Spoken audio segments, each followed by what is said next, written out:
Welcome to Secret Summary. The movie opens up with the greatest escape artist of all time, Harry Houdini, standing on the edge of a bridge, all tied with metal chains and ready to jump off. In the background, Houdini mentions that while other people want to escape from their hectic life, he is always trying to escape death, performing risky acts. He then jumps off the bridge, right into the frozen lake, while a huge crowd of people watches on with amazement. The movie then cuts back to 17 years, where Houdini arrives at a brothel-like place with his wife, Bess Houdini, to perform and entertain the audience there. However, seeing the dilapidated and vile state of the place, Houdini changes his mind and decides to walk out. But Bess asserts that they have no choice, as money is running out for them. She then announces to the people there that Houdini is going to perform an act in which he will escape from a closed trunk, while still being handcuffed. While most of the people are amused, one of them scoffs that anyone can do it as the handcuffs they brought are fake. But Houdini, who always has a backup plan,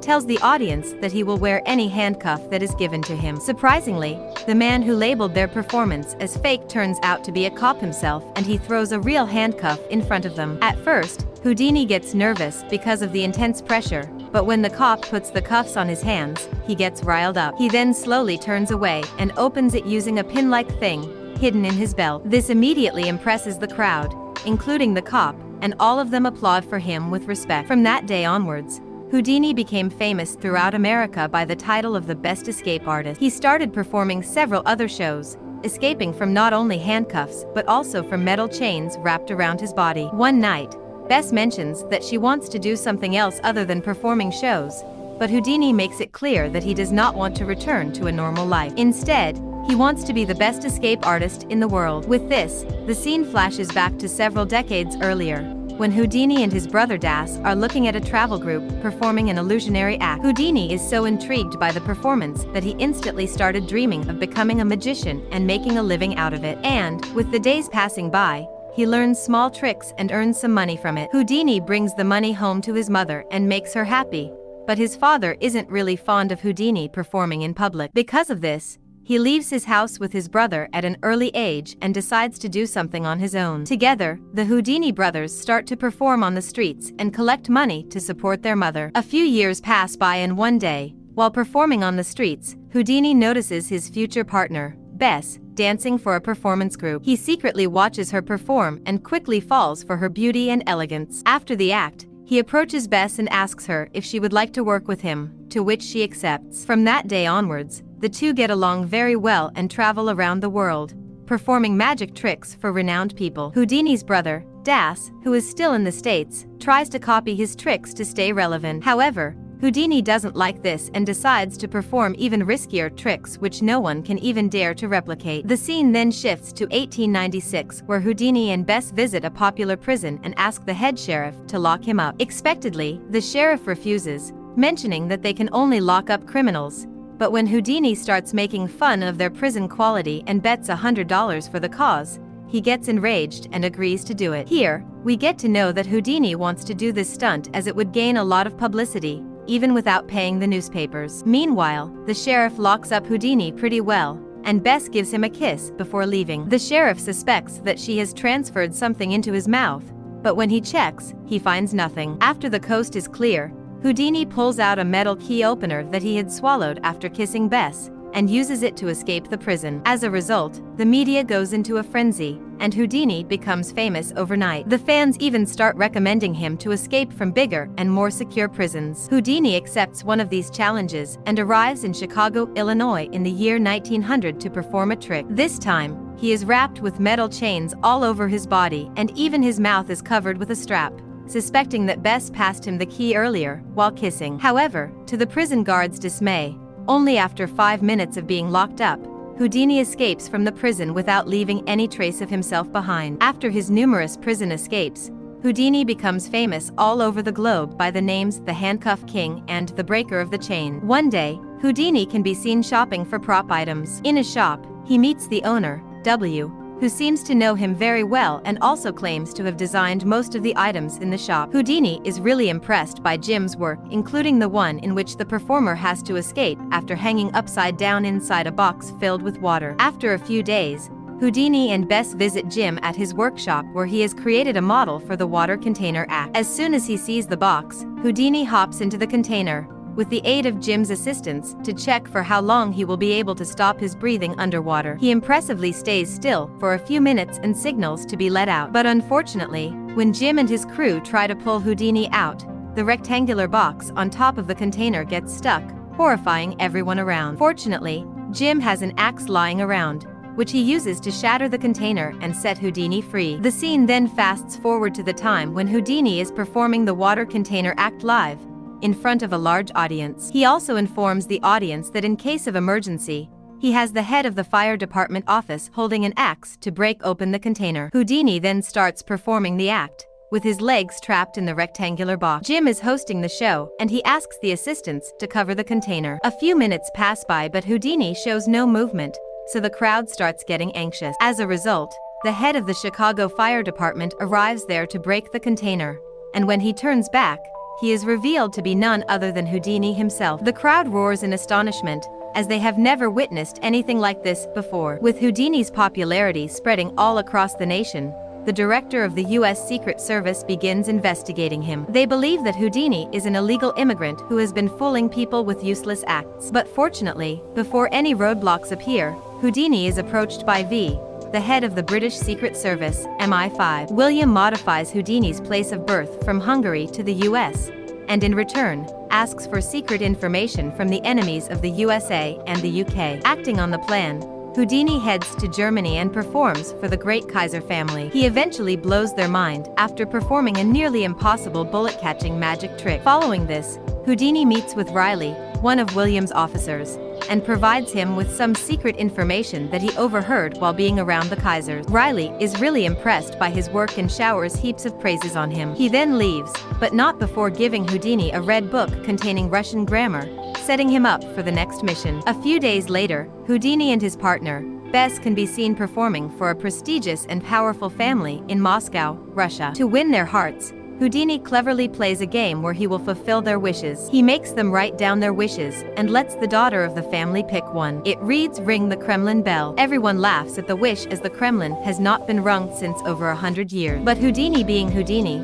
uses magic to create a small rope, which he lets the small girl tug. And as soon as she does so, the Kremlin bell starts ringing, leaving everyone in utter disbelief. They even bow their heads to pay their respect. The next day, Houdini meets William in London and provides him with information about what the Russians are up to. William praises his excellent work and also inquiries about how he was able to ring the Kremlin bell. Houdini reveals that everything was set up. When the little girl chose a wish, he secretly switched it with the one he had already prepared. And every time the girl tugged on the rope, his assistant, Jim, who was watching from afar, shot the Kremlin bell with his sniper. Before departing, William tells Houdini that he now wants him to go visit the German ambassador and extract some useful information from them. The scene then shifts to Germany, where Houdini is performing a new trick in front of the audience and the German ambassador. Jim mentions that Houdini is locked inside the safe, in which he has only 10 minutes of breathing time. However, in reality, Houdini is not in the safe, but inside the ambassador's office, trying to find some important papers. Unfortunately, when he is snooping around the place, the ambassador returns to his office with a girl, compelling Houdini to hide inside the safe. And to make matters worse, the ambassador notices the safe slightly open, prompting him to lock it properly. Houdini, despite being an expert in opening locks, starts feeling the pressure as he has never been inside a real safe before. But with time running out, he remembers that he is Harry Houdini, the greatest showman that the world has ever seen. With this motivation, he starts counting the number of locks present in the safe by remembering the clicks he heard when the ambassador locked it. And with only a few minutes remaining, he successfully opens every single lock and gets out of the safe. Back on the stage, when Jim opens the safe, he finds it filled with several 10-year anniversary gifts for Bess. Meanwhile, Houdini meets up with William and hands him the documents before entering the stage and thanking Bess for being his partner and tolerating him for the last 10 years. However, she doesn't like the fake gesture. She confronts Houdini after the show and states that he only cares about entertaining the audience and nothing else. One thing leads to another and the two get into an argument, which results in Houdini spending the night in the bathroom, alone. One day, Houdini and Jim are watching a video performance of Charlie Chaplin inside a theater. Houdini believes that Charlie is not doing anything special, but Jim tells him that he is the new competition. Later at night, Houdini returns home and again argues with Beth. The latter urges Houdini to quit risking his life, but he mentions that he enjoys putting people in confusion and emerging out alive. As the two continue discussing, Houdini notices a glass filled with ice and decides to use it in his next trick. He then rushes to the bathroom and calls Jim to bring buckets full of ice and pour them into the bathtub. After this, he lies inside the bathtub filled with ice, practicing for his next stunt. A few days later, Houdini can be seen standing on the edge of a bridge with his hands tied by metal chains, ready to jump inside a pool of frozen water. The scene is the same one from the start of the movie. After Houdini jumps, Bess gets frightened and anxious, but to her and everyone's delight, Houdini manages to unlock his metal chains and handcuffs underwater in only a matter of minutes. However,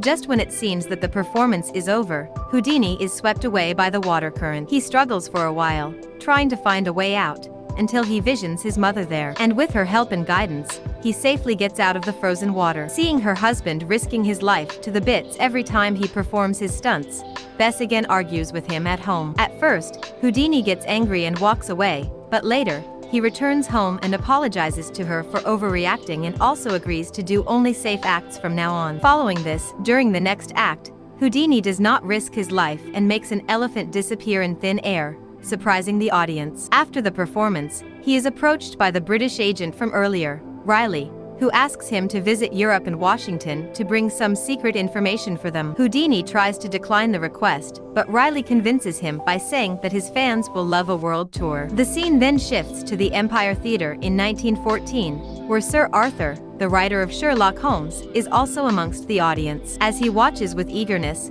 Houdini performs an act of walking past a brick wall, surprising everyone. After the performance, Arthur approaches Houdini in person and praises him for his great act. Unfortunately, as soon as Arthur leaves, Jim meets Houdini and hands him a telegram letter. Houdini reads the letter, which is from his brother, informing him about their mother's death. With the news, Houdini gets devastated and collapses on the floor. Bess rushes to him and carries him on her lap. After Houdini calms down a bit, he requests Bess to stop his brother from burying his mother until he arrives for the funeral. In the next scene, Houdini can be seen at his mother's funeral, where Jim inquires if he can contact her using his supernatural power that he performed in one of his acts before. However, Houdini clears that the act was merely a trick to entertain the audience and that he possesses no supernatural ability. After the tragedy, Houdini's persona completely changes. He starts getting more involved in movies, but every day, he imagines contacting his mother using divine powers. He tries contacting several clairvoyants, who claim that they can contact the spirits of dead people. However, all of them turn out to be phony. Enraged, Houdini exposes them and even writes a book about them in 1925 AD. One day, Houdini again meets Sir Arthur and his wife Lady Doyle, the latter, who claims to be a clairvoyant. Lady Doyle asserts that she can make him contact his mother and prepares for a personal sitting with him. At the same time, a fortune teller arrives there, and when Houdini asks her to tell his fortune, she reads his palm and predicts that he will die soon. Afterward, Houdini is with the Doyle couple, preparing to summon his mother's spirit. Lady Doyle picks a pencil and writes something on a piece of paper, supposedly under the influence of Houdini's mother's spirit. Following the procedure, Houdini becomes happy and thanks Lady Doyle for contacting his mother. Unfortunately, when Houdini examines the texts written by Lady Doyle, he finds them to be fake. He finds clear English writing in the text, while his mother couldn't even speak a word of the language. He also tells Jim that it was his birthday that day and that his mother could never forget it. With these proofs,